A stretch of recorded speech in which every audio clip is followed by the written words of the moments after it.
No.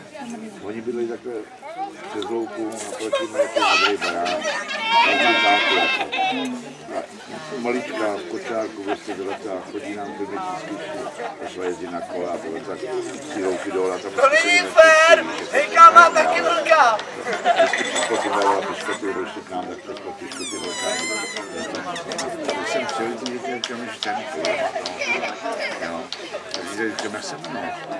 Latína, já tam Kristýnka. No, tam se známe, no. Ale vyloženě bydlí proti nám.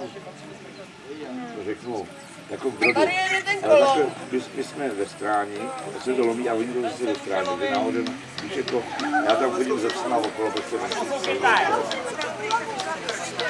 Když jede okolo auto, tak tady voláme. No, to píšem to do Hradíku, do Práce, když nemají tak nahoře, tak mlčej!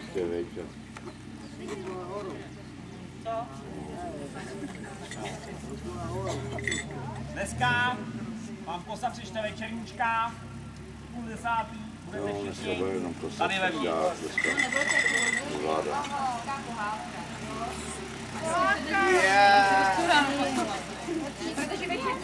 Ještě párkrát si přečtu aha a budu mít maturitu.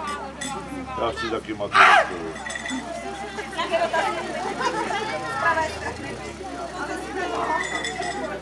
Jsem jaký čekám.